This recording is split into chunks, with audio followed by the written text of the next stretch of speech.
Hello everyone, welcome to maximum Taiyari. I hope आप सभी अच्छे होंगे। हम लोग यूपी टेट 2023 के लिए प्रैक्टिस सेट लगा रहे हैं। आज मैंने अधिगम चैप्टर से संबंधित कुछ मोस्ट इंपॉर्टेंट क्वेश्चन लिए हैं जो कि एग्जाम के पॉइंट ऑफ व्यू से वेरी इंपॉर्टेंट क्वेश्चन हैं। तो आप लोग वीडियो को पूरा देखिएगा और यदि आप चैनल पर नए हैं तो प्लीज़ चैनल को सब्सक्राइब कर लें। और यदि आपने पिछले वीडियोज़ नहीं देखे हैं तो आप यूपी टेट की प्ले लिस्ट में जाके देख सकते हैं। तो चलिए शुरू करते हैं। क्वेश्चन नंबर फर्स्ट है, प्रयास एवं त्रुटि द्वारा सीखना ही ए है सूझ का सिद्धांत है, बी है संबंध प्रतिक्रिया का सिद्धांत है, सी है अनुकरण का सिद्धांत है, डी है उद्दीपन प्रतिक्रिया का सिद्धांत है। तो प्रयास एवं त्रुटि द्वारा सीखना कौन सा सिद्धांत है दोस्तों? आंसर क्या हो जाएगा यहाँ पे? डी, उद्दीपन प्रतिक्रिया का सिद्धांत है। ये किसका सिद्धांत है? तो ये थॉर्नडाइक का सिद्धांत है। ये थॉर्नडाइक का सिद्धांत है। इन्होंने अपना सिद्धांत जो है ये बिल्ली पर प्रयोग करके सिद्ध किया था। बिल्ली पर इन्होंने अपना प्रयोग किया था दोस्तों। इनके सिद्धांत के अन्य नाम भी हैं, एसआर बॉन्ड थ्योरी भी कहते हैं, संबंधवाद का सिद्धांत भी कहते हैं और बंधन का सिद्धांत भी कहते हैं। तो ये थॉर्नडाइक के सिद्धांत के अन्य नाम दोस्तों। सूझ का सिद्धांत कोहलर ने दिया है जो कि जर्मनी के हैं और एक गेस्टाल्टवादी हैं, कोहलर ने दिया है। संबंध प्रतिक्रिया का सिद्धांत दोस्तों पावलोव ने दिया है, पावलोव ने कुत्ते पर अपना प्रयोग किया था। और अनुकरण का सिद्धांत स्किनर ने दिया है, अनुकरण का सिद्धांत स्किनर ने दिया है। तो आंसर यहाँ पे डी है दोस्तों, आंसर यहाँ पे डी है। आगे देखते हैं। क्वेश्चन नंबर सेकंड है, सीखने के नियम के प्रतिपादक हैं ए है वाटसन, बी है थॉर्नडाइक, सी है कोफका, डी है कोहलर। सीखने के नियम के प्रतिपादक कौन है दोस्तों? आंसर क्या हो जाएगा? डी, थॉर्नडाइक है। कौन है? थॉर्नडाइक है। इन्होंने सीखने के 3 नियम दिए हैं। कौन कौन से? तत्परता का नियम, तत्परता का नियम, दूसरा है प्रभाव का नियम, तीसरा है अभ्यास का नियम। प्रभाव के नियम को दोस्तों संतोष और असंतोष का नियम भी कहते हैं, संतोष और असंतोष का नियम भी कहते हैं, क्योंकि यदि कोई व्यक्ति कोई कार्य करता है और उस कार्य के प्रति यदि उसे संतोष होता है तो वह उस कार्य को दोबारा भी करता है और उसे सीख जाता है, और यदि उस कार्य के प्रति उसे असंतोष मिलता है तो वह उस कार्य को दोबारा नहीं करना चाहता है और उसे भूल जाता है। तो ये प्रभाव के नियम को संतोष और असंतोष का नियम भी कहते हैं। अभ्यास के नियम के दोस्तों 2 प्रकार हैं, एक उपयोग का नियम और अनुप्रयोग का नियम। ठीक है, उपयोग और अनुप्रयोग का नियम। तो ये अभ्यास के 2 नियम हैं। तो सीखने का नियम के प्रतिपादक थॉर्नडाइक है। आंसर क्या हो जाएगा? बी। वाटसन दोस्तों ये एक जो है व्यवहारवादी मनोवैज्ञानिक है। इन्होंने संवेग के 3 नियम प्रकार बताए, संवेग के 3 प्रकार बताए हैं, भय, क्रोध और प्रेम। इन्होंने 3 प्रकार बताए संवेग के। थॉर्नडाइक त्रुटि प्रयास का नियम, कोफका, कोहलर ये दोनों लोग जो है गेस्टाल्टवादी हैं। इन्होंने अंतर्दृष्टि या सूझ का सिद्धांत दिया है। ठीक है, आगे देखते हैं। क्वेश्चन नंबर 3 है, पावलोव थे ए है एक अंग्रेजी मनोवैज्ञानिक, बी है एक भारतीय मनोवैज्ञानिक, सी है एक रूसी मनोवैज्ञानिक, डी है एक अमेरिकी मनोवैज्ञानिक। तो पावलोव कौन थे दोस्तों? आंसर क्या हो जाएगा? सी, एक रूसी मनोवैज्ञानिक थे। आंसर सी हो जाएगा, एक रूसी मनोवैज्ञानिक थे। ठीक है, आगे देखते हैं। क्वेश्चन नंबर 4 है, व्यवहार के कारण व्यवहार में कोई भी परिवर्तन अधिगम है ऐसा कहा गया है। ए है स्किनर, बी है गेट्स, सी है काल्विन, डी है गिलफोर्ड। तो ये स्टेटमेंट किसका है दोस्तों? व्यवहार के कारण व्यवहार में कोई भी परिवर्तन अधिगम कहलाता है। आंसर क्या हो जाएगा? डी, गिलफोर्ड का है। ये जो है स्टेटमेंट दोस्तों कई बार एग्जाम में आया है, तो आप लोग इसको याद रखिएगा। आगे देखते हैं। क्वेश्चन नंबर 5 है, शिक्षण के स्थानांतरण के सिद्धांत के अंतर्गत आने वाले सामान्यीकरण के सिद्धांत का प्रतिपादन किसने किया है? ए है प्रोफेसर थॉमसन ने, बी है प्रोफेसर गैरेट ने, सी है चार्ल्स जूड ने, डी है प्रोफेसर हंसराज भाटिया ने। तो सीखने के स्थानांतरण के बारे में दोस्तों हम लोगों ने कल भी बात किया था। सीखने के स्थानांतरण का पता लगाने के लिए कौन सा परीक्षण किया जाता है? तो दर्पण चित्रण परीक्षण किया जाता है। दर्पण चित्रण परीक्षण किया जाता है ये सीखने के स्थानांतरण के सिद्धांत के लिए।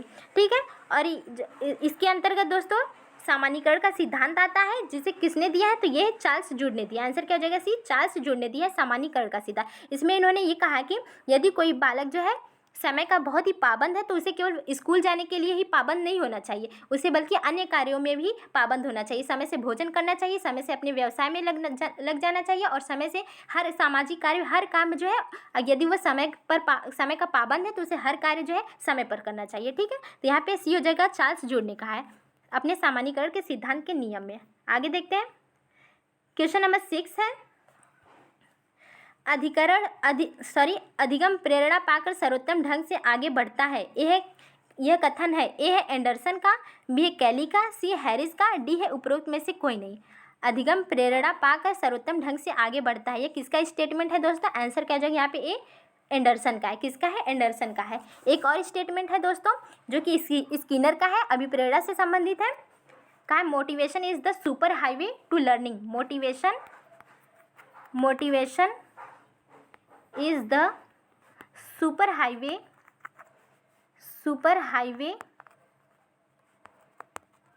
to learning। अधिगम अभिप्रेरणा पाकर सर्वोत्तम ढंग से आगे बढ़ता है, ये एंडरसन का है। और motivation is the super highway to learning, ये जो है स्किनर का है दोस्तों। ठीक है, स्किनर का है। उन्होंने कहा कि अभिप्रेरणा अधिगम का सर्वोत्तम राजमार्ग है, ये स्किनर ने कहा कि अभिप्रेरणा अधिगम का सर्वोत्तम राजमार्ग है, ये इसका अर्थ है। ठीक है, आगे देखते हैं, क्वेश्चन नंबर 7 है, जिस वक्र रेखा में प्रारंभ में सीखने की गति तीव्र दर्शाई जाती है और बाद में क्रमशः मंद दर्शाई जाती है, ऐसे वक्र को कहा जाता है। ए है उन्नतोदर, बी है नतोदर, सी है मिश्रित, डी है वक्र रेखा नहीं होता। तो मैंने इसके बारे में सीखने का जो वक्र है दोस्तों उसके बारे में मैंने पिछले वीडियोस में आपको बताया ही है, तो आपको यहाँ पे आंसर दे देना चाहिए। क्या हो जाएगा यहाँ पे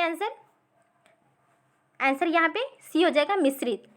जिस वक्र रेखा में प्रारंभ में सीखने की गति तीव्र दर्शाई जाए और बाद में क्रमशः मंद दर्शाई जाए, तो यहाँ पे जो है मिश्रित होगा। यहाँ पे ध्यान देना है, क्रमशः कह रहा है दोस्तों। ठीक है, एक बार जो है तीव्र होती है, फिर मंद होती, तीव्र होती, मंद होती, तीव्र होती, मंद होती, तो ये क्रमशः जो है ये कैसा होगा? तो मिश्रित रेखा बनेगी। ठीक है, ये मिश्रित रेखा। ठीक है, और उन्नतोदर क्या होता है? उन्नतोदर में पहले क्या होता है? सीखने की गति जो है बढ़ती है, फिर क्या होता है? कुछ समय बाद धीमी हो जाती है, तो ये हो गया उन्नतोदर का। नतोदर का क्या होता है दोस्तों? तो नतोदर में पहले तो धीमे चलती है, सीखने की गति पहले धीमे चलती है, फिर एक समय आता है कि ये बढ़ने लगती है। ठीक है, तो ये नतोदर का हो गया। ठीक है, आगे देखते हैं, क्वेश्चन नंबर 8 है, निम्नांकित मनोवैज्ञानिकों में से किसने पुनर्बलन शब्द का प्रयोग नहीं किया, फिर भी पुनर्बलन उसके सिद्धांत का महत्वपूर्ण तत्व है? ए है स्किनर का है, बी है थॉर्नडाइक का, सी है पावलोव का, डी है उपयुक्त में से कोई नहीं। तो दोस्तों किसने जो है पुनर्बलन शब्द का अपने सिद्धांत में प्रयोग किया है? तो महत्वपूर्ण तत्व तो नहीं है, लेकिन फिर भी उसने प्रयोग किया है। तो आंसर क्या हो जाएगा यहाँ पे? ए हो जाएगा स्किनर का। स्किनर ने अपना सिद्धांत पुनर्बलन का सिद्धांत तो दिया नहीं है, लेकिन अपने सिद्धांत में इसका प्रयोग किया है, तो वही कह रहा है यहाँ पे स्किनर। इन्होंने कहा पहले क्या इनके सिद्धांत में अनुकरण 3 शब्द दिए हैं, अनुकरण, दूसरा पुनर्बलन और तीसरा साहचर्य। ठीक है, साहचर्य। तो इन 3 शब्द का प्रयोग स्किनर ने अपने सिद्धांत में किया है दोस्तों, अनुकरण, पुनर्बलन और साहचर्य। थॉर्नडाइक ने त्रुटि प्रयास का नियम दिया है, पावलोव ने शास्त्रीय अनुकूलन का सिद्धांत, ये पावलोव ने दिया है। आगे देखते हैं, क्वेश्चन नंबर 9 है, किस अधिगम मनोवैज्ञानिक ने बाल अधिगम विकास में पुरस्कार को महत्व नहीं दिया है? ए है थॉर्नडाइक ने, बी है पावलोव ने, सी है स्किनर ने, डी है गुथरी ने। तो किसने अपने बाल अधिगम विकास में पुरस्कार को महत्व नहीं दिया है दोस्तों? आंसर क्या हो जाएगा यहाँ पे? डी हो जाएगा गुथरी ने। गुथरी ने पुरस्कार को महत्व नहीं दिया है सीखने में। ठीक है, इनका कौन सा सिद्धांत है? इन्होंने समीपता का सिद्धांत दिया है, गुथरी ने समीपता का सिद्धांत दिया है, एकल प्रयास का सिद्धांत दिया है और उद्दीपक अनुक्रिया साहचर्य सिद्धांत दिया है। उद्दीपक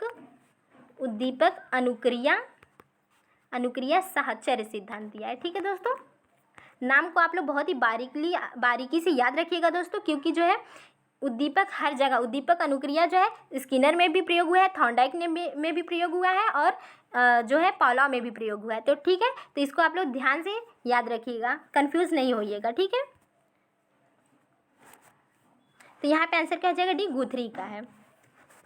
स्किनर ने क्रिया प्रसूत अधिगम का सिद्धांत दिया है, सक्रिय अनुकूलन का सिद्धांत, नैमित्तिक अनुबंध का सिद्धांत, नैमित्तिक अनुबंध का सिद्धांत और operant conditioning theory. Operant conditioning theory ये सभी जो है स्किनर के सिद्धांत के नाम है। ठीक है, पावलोव थॉर्नडाइक हो ही गए। आगे देखते हैं, क्वेश्चन नंबर 10 है, प्रयत्न और भूल विधि में सर्वाधिक महत्वपूर्ण कारक होता है। ए है लक्ष्य, बी है क्रिया, सी है प्रेरणा, डी है अभ्यास। प्रयत्न और भूल विधि में सर्वाधिक महत्वपूर्ण कारक किसका होता है दोस्तों?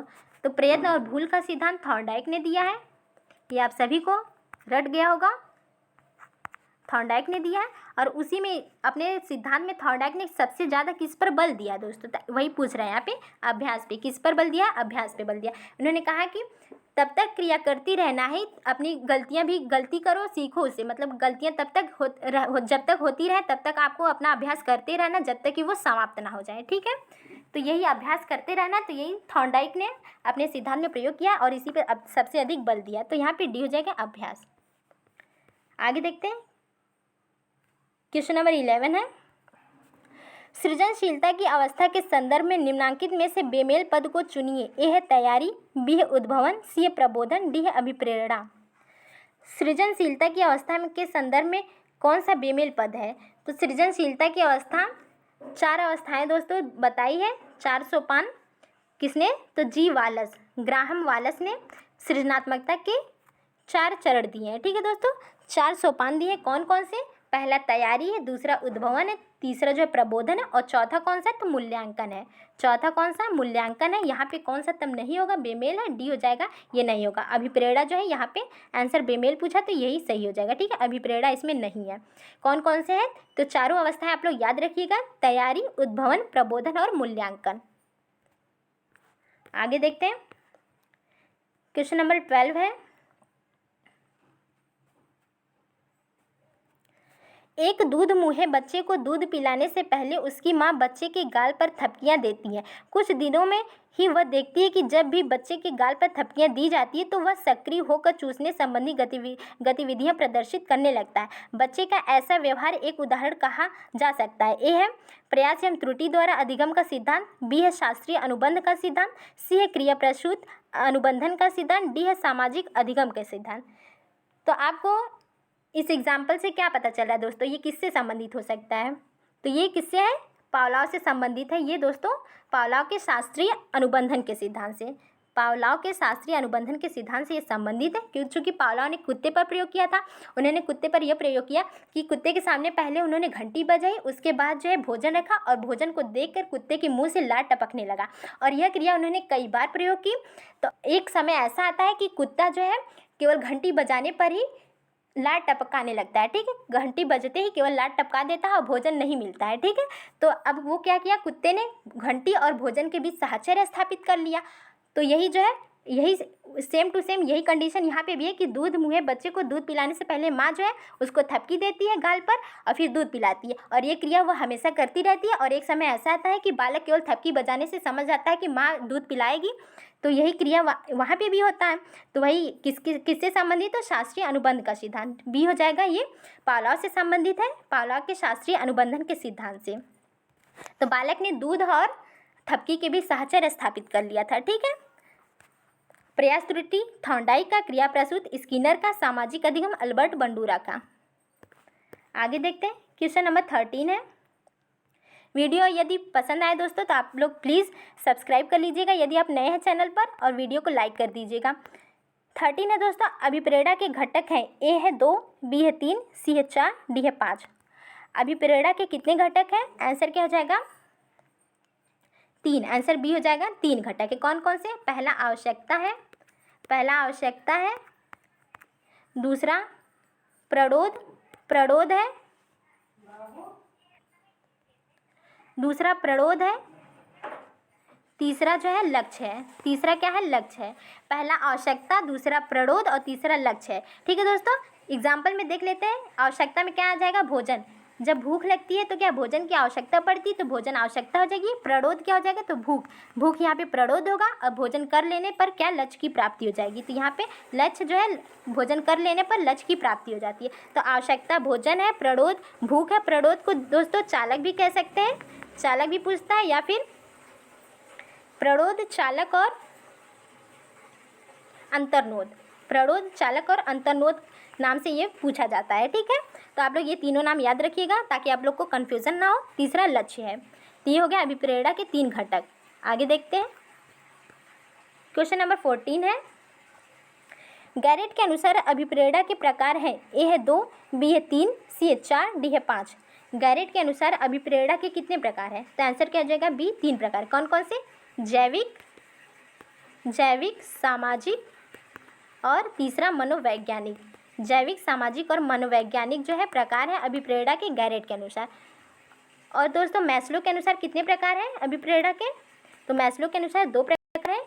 एक तो जन्मजात अभिप्रेरणा होती है, जन्मजात अभिप्रेरणा, दूसरी है अर्जित अभिप्रेरणा। ये मैस्लो के अनुसार है। ठीक है, और थॉमसन के अनुसार भी देख लेते हैं दोस्तों अभिप्रेरणा के प्रकार। इन्होंने भी 2 प्रकार के बताए, एक जो है स्वाभाविक और एक कृत्रिम। ठीक है, कृत्रिम, तो ये थॉमसन ने बताया। तो यहाँ पे गैरेट ने 3 बताए हैं, बी हो जाएगा 3 प्रकार के। ठीक है, आगे देखते हैं, क्वेश्चन नंबर 15 है, आत्मीकरण का सिद्धांत दिया है, ए है वेक्टर ब्रूम ने, बी है कर्ट लेविन ने, सी है अब्राहम मैस्लो ने, डी है मैकडूगल ने। आत्मीकरण का सिद्धांत किसने दिया है दोस्तों, आंसर क्या हो जाएगा यहाँ पे, सी अब्राहम मैस्लो ने दिया। ठीक है, इसे दो आत्मीकरण के सिद्धांत को दोस्तों अभिप्रेरणा का आवश्यकता पदानुक्रम भी कहते हैं, आवश्यकता पदानुक्रम का सिद्धांत भी कहते हैं, आवश्यकता पदानुक्रम का सिद्धांत भी कहते हैं, जिसे अब्राहम मैस्लो ने दिया। अब्राहम मैस्लो ने आवश्यकता के इसमें दोस्तों 5 प्रकार दिए हैं। ठीक है, 5 प्रकार बताए हैं। कौन कौन सा, पहला है शारीरिक, नीचे से चलते हैं दोस्तों, नीचे से दिया शारीरिक, दूसरा सुरक्षा, शारीरिक आवश्यकता, सुरक्षा की आवश्यकता, स्नेह की आवश्यकता, चौथा है सम्मान की आवश्यकता, और 5वां है आत्मसिद्धि की आवश्यकता। और इस तरह भी पूछता है दोस्तों कि अब्राहम मैस्लो ने सबसे उच्च आवश्यकता किसे माना है, तो आत्मसिद्धि की आवश्यकता को सबसे उच्चतम आवश्यकता माना है, और सबसे निम्न आवश्यकता किसे कहा है, तो शारीरिक आवश्यकता को। ठीक है, तो अब्राहम मैस्लो ने 2 प्रकार से भी कह सकते हैं, निम्न और उच्च बताया है। उच्च में आत्मसिद्धि आ जाएगा और निम्न में शारीरिक आवश्यकता हो जाएगी। ठीक है, तो आंसर यहाँ पे क्या है, आंसर हो जाएगा सी, अब्राहम मैस्लो ने कहा है।